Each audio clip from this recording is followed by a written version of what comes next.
Think and Grow Rich, Rich Dad Poor Dad, The Millionaire Fast Lane, The Richest Man in Babylon, I Will Teach You to Be Rich, The Psychology of Money। আপনি যদি এই বইগুলো পড়েন, মানুষের spending নিয়ে যেই সাইকোলজিটা কাজ করে, মানুষ যেই ফিলোসফিটা তার টাকা স্পেন্ড করে, এই জিনিসটা আপনি খুব ভালো বুঝতে পারবেন। আসসালামু আলাইকুম, আমি মোহাম্মদ আকিব জাভেদ, জাহাঙ্গীরনগর বিশ্ববিদ্যালয়ে পড়তেছি। আজকের ভিডিওতে আমরা কথা বলবো যেই তিনটা ফিলোসফিতে মানুষ টাকা আর্ন করে এবং টাকা স্পেন্ড করে এই জিনিসগুলো নিয়ে। এর মধ্যে প্রথম যে ফিলোসফিটা, সেই জিনিসটা হচ্ছে যে মানুষ প্রথমে টাকা খরচ করে, তারপরে ওই টাকাটা আর্ন করে, তারপরে আরও একবার খরচ করে। আমি যদি আপনাকে সহজ একটা এক্সাম্পল দিয়ে বুঝাই, জিনিসটা কি, ক্রেডিট কার্ড আসার, ডেবিট কার্ড, ক্রেডিট কার্ড, এই জিনিসগুলো আসার পরে কি হয়েছে, আপনার পকেটে টাকা না থাকলেও আপনি ব্যাংকের থেকে লোন নিয়ে আপনি চাইলে আপনার টাকা খরচ করতে পারবেন। বাংলাদেশের ম্যাক্সিমাম মানুষ এখন এই কাজটা করে। তাদের পকেটে টাকা নাই, তারা ব্যাংক থেকে প্রথমে লোন নেয়, লোন নিয়ে তারা তাদের এক্সপেন্সগুলো করে, করার পরে যখন তারা তাদের স্যালারিটা পায় বা তারা যখন বিজনেস থেকে টাকা আর্ন করে, ওই টাকাটা প্রথমে হচ্ছে যে তাদের যে লোনটা এটা দেয়, তারপরে তারা আরও একবার এক্সপেন্স করে। তাহলে আমি যদি প্রথম পয়েন্টটা আপনাকে বলি, প্রথমে হচ্ছে এক্সপেন্স করে, তারপরে আর্ন করে, তারপর আরও একবার এক্সপেন্স করে। সেকেন্ড যে ফিলোসফিতে মানুষ বিলিভ করে, সেই জিনিসটা হচ্ছে মানুষ প্রথমে টাকা আর্ন করে, তারপরে টাকা খরচ করে, তারপরে যে কিছু টাকা বাইচা থাকে ওই জিনিসটা মানুষের সেভ করে। সেভ করার পরে সে তার এই টাকাটাকে এফডি করে, মানে সেভ জায়গার মধ্যে সে ইনভেস্ট করে।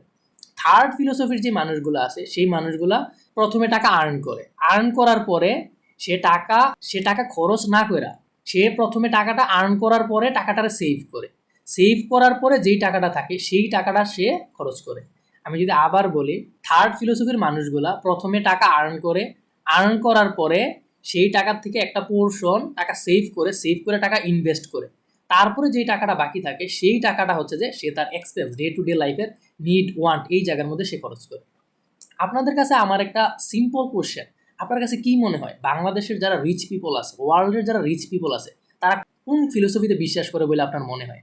আপনি যখন মানি রিলেটেড বইগুলো পড়বেন, আপনি যখন ইনভেস্টিং রিলেটেড বইগুলো পড়বেন, আপনি দেখবেন যারা থার্ড ফিলোসফির মানুষ, তারাই মূলত টপ 1%-এর মধ্যে যাইতে পারে টাকা পয়সা নিয়ে। আর বাংলাদেশের মতো দেশে ম্যাক্সিমাম মানুষ কি করে, ম্যাক্সিমাম মানুষ হচ্ছে প্রথম ফিলোসফিতে বিশ্বাস করে। কিছু মানুষ আছে সেকেন্ড ফিলোসফিতে বিশ্বাস করে। প্রথম আর সেকেন্ড যে ফিলোসফিতে বিশ্বাস করা মানুষগুলা, তারা আলটিমেটলি কিন্তু রিচ হইতে পারে না।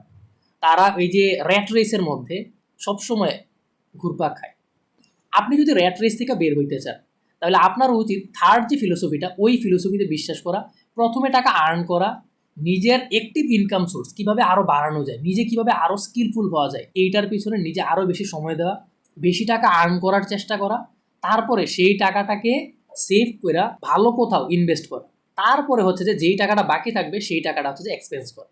টাকা পয়সা নিয়ে আপনি কোন ফিলোসফি বিশ্বাস করেন, সেই জিনিসটা অবশ্যই কমেন্টে জানাবেন। ইনশাল্লাহ সুন্দর একটা বাংলাদেশ বিনির্মাণের প্রত্যাশায় সবাই ভালো থাকেন। আসসালামু আলাইকুম।